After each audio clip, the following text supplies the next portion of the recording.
देश में अब जल्द ही CAA यानी संशोधित नागरिकता कानून लागू होगा। इसको लेकर पश्चिम बंगाल के बीजेपी नेता शुभेंदु अधिकारी मंगलवार को केंद्रीय गृह मंत्री अमित शाह से मिलने पहुंचे। इस दौरान उन्होंने CAA कानून को जल्द से जल्द लागू करने की मांग की।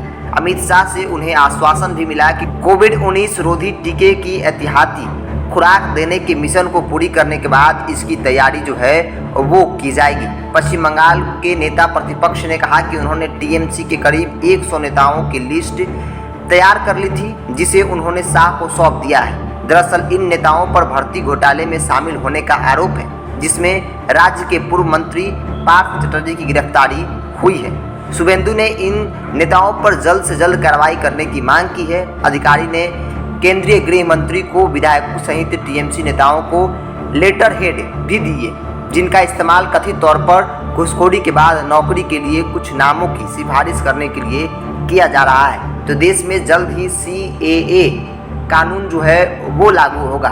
याद कीजिए साल 2018 और 19 का वो दौर जब लगातार CAA को लेकर देश भर में प्रदर्शन हो रहा था। अमित शाह का एक बयान के बाद देश भर में प्रदर्शन साफ तौर पे वामपंथी और तमाम जो विपक्षी पार्टियां थी वो मुखर तौर पर इस CAA कानून का विरोध करती हुई नजर आ रही थी। अब अमित शाह की तरफ से भी साफ तौर पे कह दिया गया है कि जल्द ही जैसे ही कोविड का टीकाकरण पूर्ण हो जाता है, जो अभियान जो लक्ष्य हम लोगों ने रखा है उसको जैसे ही हम लोग लक्ष्य की प्राप्ति कर लेते हैं, उसके ठीक बाद CAA पर काम जो है वो चालू हो जाएगा।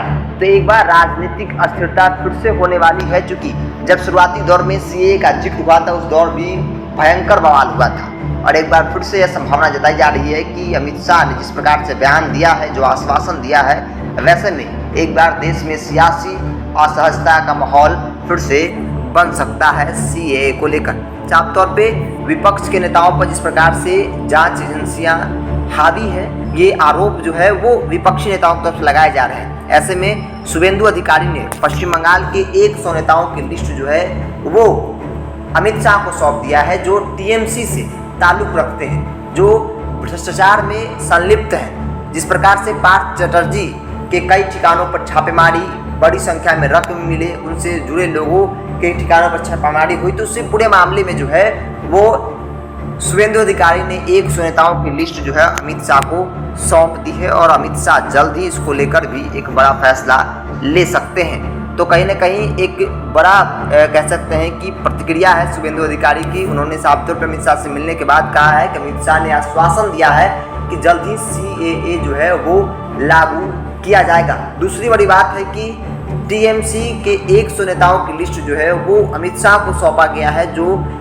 भ्रष्टाचार में संलिप्त हैं। उन पे भी जांच एजेंसियां जो है वो काम शुरू करेगी, जिसको लेकर शुभेंदु अधिकारी ने एक बड़ा लिस्ट जो है अमित शाह को सौंप दिया है।